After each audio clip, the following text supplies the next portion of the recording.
Good morning all of you.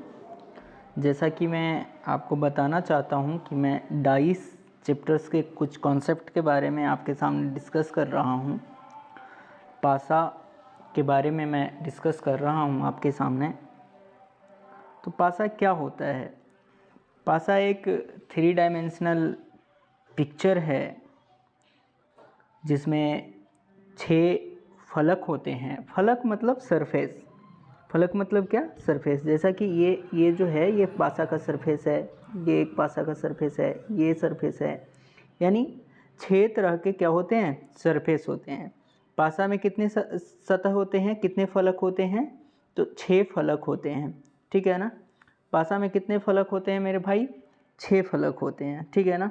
इससे related आपके exam में बहुत सारे क्वेश्चंस आते हैं, तो इस क्वेश्चंस को हम लोग क्या करेंगे? डिस्कस। जैसा कि आपको देखिए दिखाया गया है ये पासा का एक पासा से रिलेटेड एक कहानी भी है जो कि महाभारत में आप देखे होंगे। आप लोग तो जानते होंगे कि शकुनी मामा और युधिष्ठिर के बीच जो है वो पासा का चौसर, जिसको चौसर बोलते हैं, चौसर का खेल होता है, जिसमें युधिष्ठिर हार गए थे, जिसके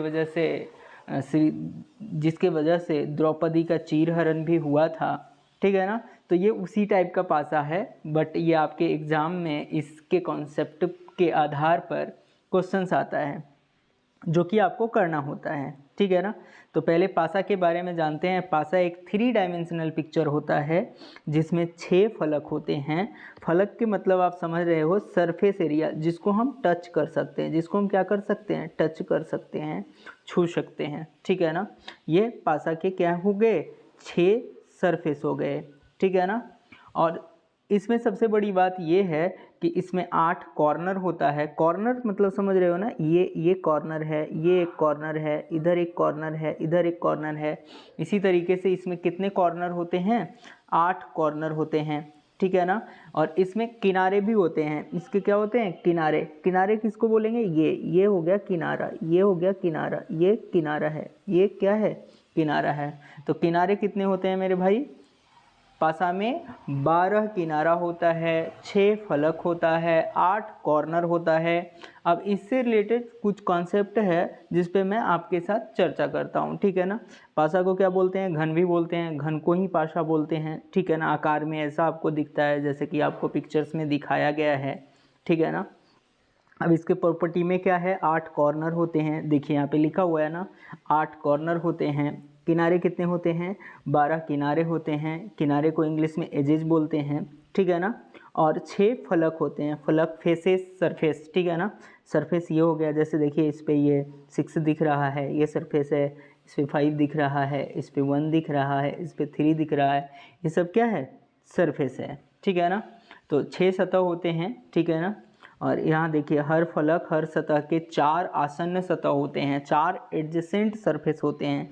जैसे देखिए ये एक ऊपर एक ये सतह है, तो इसके कितने, इसके पड़ोसी कितने हैं? एडजेसेंट का मतलब क्या होता है? पड़ोसी। तो पड़ोसी कितने होते हैं? 4। 1 2 1 3 और एक ये पीछे है 4। तो कितने पड़ोसी होते हैं मेरे भाई?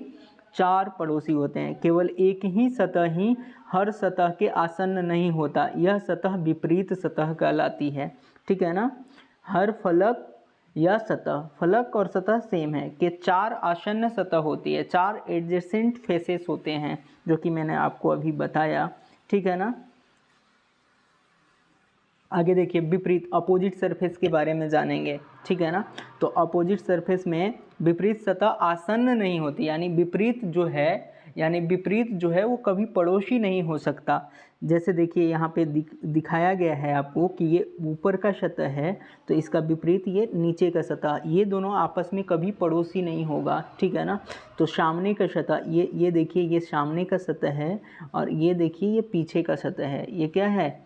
पीछे का सतह। ये सामने का सतह हो गया, और इसके पीछे जो ये दिख रहा है जिस पे बिंदी मैंने लगाया है, ठीक है ना, ये इसके पीछे के सतह हैं।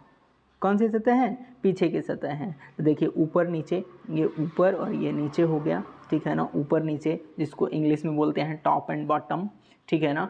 सामने पीछे, सामने देखिए आपको ये दिख रहा है सामने और इसके पीछे, ठीक है ना। तो इसको फ्रंट एंड बैक इंग्लिश में बोलते हैं। इंग्लिश में क्या बोलते हैं? फ्रंट एंड, दाएं बाएं ये हो गया दाएं और ये हो गया बाएं, तो दाएं बाएं left and right, left and right. आगे देखिए इसके पास विजिबल सरफेस, एक बार में अधिकतम 3 सतह दिखाई दे सकती है। At most 3 surface can be visible at a time, यानी एक समय में किसी पासे को आप देखिएगा, जैसे आपके पास कोई पासा के आकार का कार्टून होगा, बॉक्स होगा, उसको देखिएगा तो मैक्सिमम, ठीक है ना, मैक्सिमम आपको 3 सतह ही दिखेगा। कितनी सतह दिखेगा? 3 सतह दिखेगा। मैक्सिमम आपको कितने सतह दिखेगा मेरे भाई? 3 सतह। विपरीत सतह एक साथ नहीं देखी जा सकती, यानी जो मेरे भाई मैं ये बोल रहा हूँ कि जो विपरीत सतह है वो एक साथ नहीं, यानी आपको अगर ऊपर का दिखेगा तो नीचे का कभी नहीं दिख सकता। अगर आपको दाएं का दिख रहा है तो आपको बाएं वाला सतह कभी नहीं दिखेगा। यानी यही बोला जा रहा है इसमें कि विपरीत, अगर आपको सामने का सरफेस दिख रहा है तो पीछे वाला नहीं दिखेगा, पीछे वाला नहीं दिखेगा। यानी विपरीत सतह जो है, विपरीत सतह जो है वो एक साथ कभी नहीं दिख सकता। वही देखिए यहाँ पे कॉन्सेप्ट में लिखा हुआ है कि विपरीत सतह एक साथ नहीं देखी जा सकती। Opposite surface can never be seen together, ठीक है ना, opposite surface can never be seen together. At most 3 surface can be visible at a time, यानी एक समय पे सिर्फ 3 सतह को देखी जा सकती है। एक समय पे सिर्फ कितने सतह को देखी जा सकती है? 3 सतह को, ठीक है ना। अब देखिए आपके पास खुले पासे के बारे में आपके साथ चर्चा करते हैं। खुले पासे मतलब पासा को खोलना, ठीक है ना, यानी पासा है, एक कार्टून है, बॉक्स है घनाकार, और उसको कट करेंगे और कट करके ओपन करेंगे तो आपको कुछ ऐसे दिखेगा। आपको कैसे दिखेगा? ऐसे दिखेगा। तो इस पे खुले पासे के आधार पे बहुत सारा क्वेश्चंस आपके एग्जाम में आते हैं, तो इन चीज़ों को समझना है। देखिए 6 सरफेस है, 1 2 3 4 5 6 आपको 6 के 6 सतह दिख रहे हैं ना, तो 6 सतह आपको दिख रहे होंगे। तो ये हो गया खुला पासा, यानी डाइस को खोलेंगे तो ऐसे दिखेगा। कैसे दिखेगा? ऐसे। अब देखिए क्लासिफिकेशंस, पासा का जो है वो वर्गीकरण किया गया है, एक तो ओपन डाइस और दूसरा क्लोज डाइस, ठीक है ना। पासे को कितने आधार पे बांटा गया है? Open dice and close dice. Open dice में आपको कैसे, देखिए पासा को ऐसे खोल के दिखाया गया है, ऐसे भी खोल सकते हैं, ठीक है ना। अब देखिए क्लोज डाइस के बारे में जानेंगे। किसके बारे में जानेंगे? क्लोज डाइस के बारे में जानेंगे। तो क्लोज डाइस का 2 प्रकार है। कितना? 2 प्रकार, एक स्टैंडर्ड डाइस और एक ऑर्डिनरी डाइस। ऑर्डिनरी डाइस मतलब सामान्य पासा और स्टैंडर्ड मतलब मानक पासा। मानक पासा के बारे में थोड़ा अच्छे से जान लेते हैं।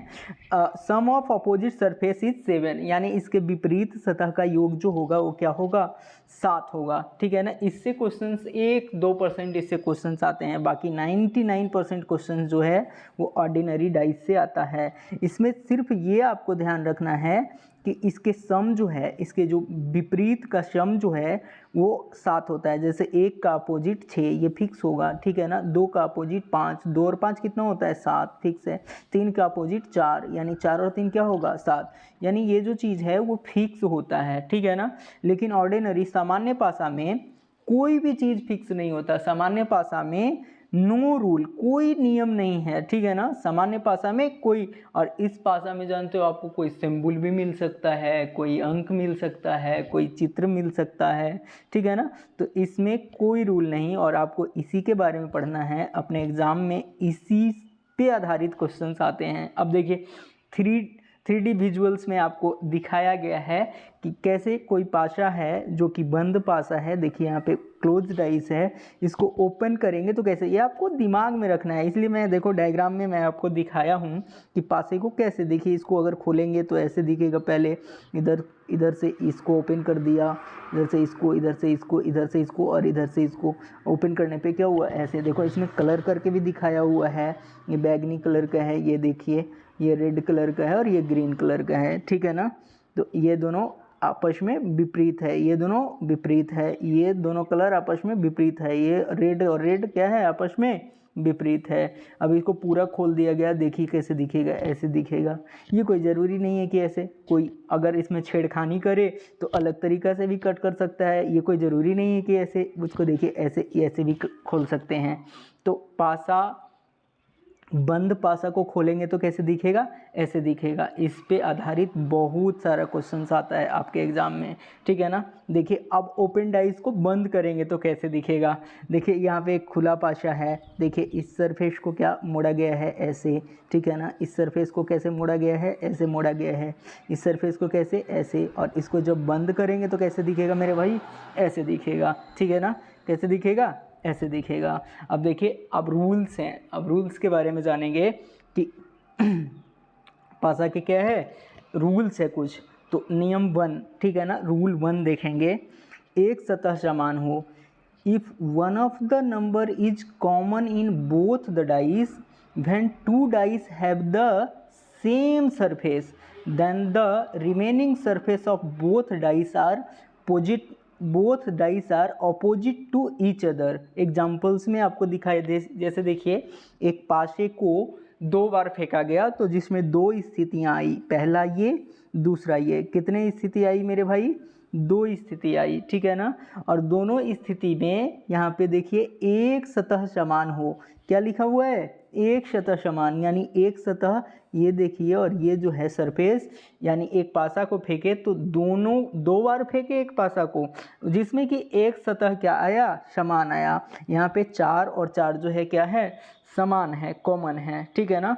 तो ऐसे जब रहेगा तो इसमें देखिए क्या है, आपको घड़ी के दिशा में या घड़ी के विपरीत सेम डायरेक्शंस में आपको क्या करना है, चलना है, रोटेट करना है, ठीक है ना। जैसे इसमें देखिए भाई ऐसे ऐसे चले हैं, ठीक है ना। और इसमें ऐसे एंटी क्लॉकवाइज चले हैं, कैसे चले हैं, एंटी क्लॉकवाइज चले हैं, ठीक है ना। तो एंटी क्लॉकवाइज चलने पे 4 3 5, 4 3 5, और इधर से 4 1 2, ठीक है ना, 4 1 2। तो यहाँ पे देखिए 4 3 5 कैसे, यानी देखिए एक पासा पे टोटल 6 रहेगा, 1 2 3 4 5 5 6, ठीक है ना। 6 अंक लिखा हुआ रहेगा, उसमें से देखिए यहाँ पे एंटी क्लॉकवाइज में चले तो 4 3 5, इधर 4 के बाद क्या आया, 3, ठीक है ना। और इधर 4 के बाद क्या आया, देखिए सेम डायरेक्शन में चलना है, 4 के बाद क्या आया, 1, यानी 3 का अपोजिट 1 होगा। 3 का अपोजिट, जैसे कि यहाँ देखिए 3 का अपोजिट 1, उसके बाद क्या आया भाई, 3 के बाद 5, तो 5 का अपोजिट क्या, यहाँ पे देखिए 4 के बाद चले 1 2, ठीक है ना। तो यहाँ पे भाई 4 के बाद क्या चला, क्या आया 5, और इधर क्या आया 2, यानी 5 का अपोजिट क्या होगा, 2 होगा। 5 का अपोजिट क्या होगा मेरे भाई, 2 होगा, ठीक है ना।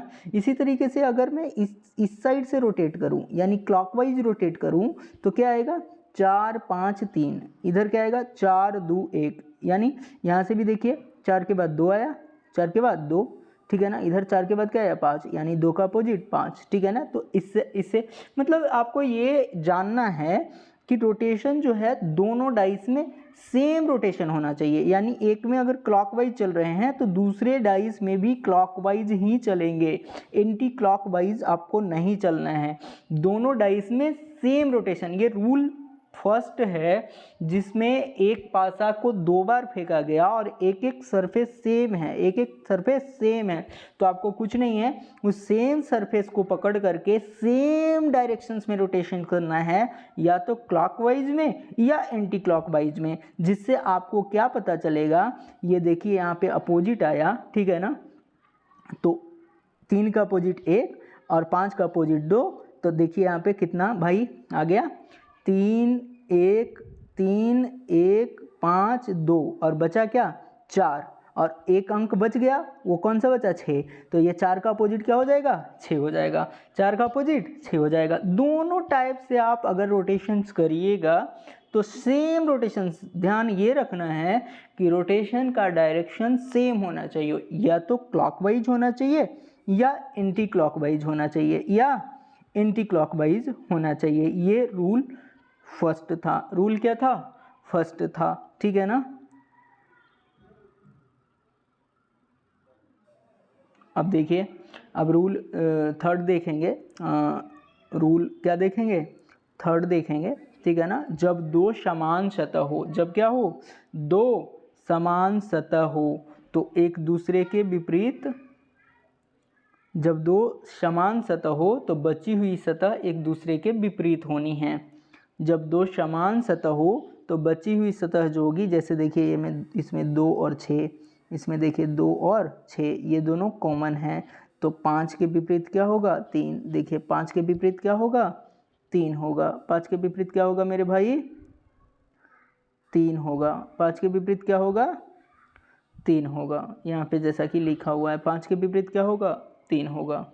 अब बात यहाँ पे बाकी जो आंसर्स निकलेंगे, जैसे 2 और 6 कॉमन है, इसको लिख दिए, ठीक है ना। अब देखिए सिंपल सी बात, आप जानते हैं कि पड़ोसी कभी विपरीत नहीं हो सकता।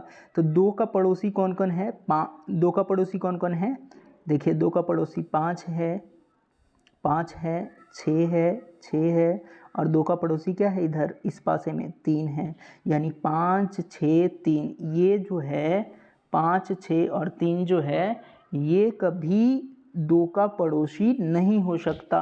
तो बाकी बचा कौन भाई 1 और 4, यानी 1 और 4 में से दोनों में से कोई एक जो है वो 2 का पड़ोसी हो सकता है। और ये आंसर्स जो आएगा वो पॉसिबिलिटी में आएगा। किस चीज़ में आएगा पॉसिबिलिटी में आएगा। यहाँ पे कंफर्म हम डिसाइड नहीं कर सकते कि 2 का अपोजिट क्या होगा। इसी तरीके से 6 के बारे में जब देखा जाए तो 6 का पड़ोसी क्या होगा मेरे भाई, 6 का पड़ोसी 2 होगा, 3 होगा और क्या होगा 5 होगा। 2 3 क्या होगा 5, यानी 2 3 5 में से तो 6 का अपोजिट नहीं होने वाला। तो बचा कौन 1 या 4, 1 या 4, एक या तो 1 होगा अपोजिट या क्या होगा 4 होगा अपोजिट, ठीक है ना। तो यहाँ पे जो संभावना है पॉसिबिलिटी में आंसर आएगा। और इसी तरीके से आपसे पूछा जा सकता है कि 1 और 4 का अपोजिट क्या होगा। तो 1 और 4 का अगर आपसे अपोजिट पूछा गया तो 2 और 6 में से कोई एक हो सकता है, 2 और 6 में से कोई एक। लेकिन हम ये यहाँ पे क्लियर आइडेंटिफाई नहीं करेंगे कि ये होगा, यहाँ पे पॉसिबिलिटी में ही आंसर आएगा। आंसर किस चीज़ में आएगा पॉसिबिलिटी में ही आएगा, ठीक है ना मेरे भाई।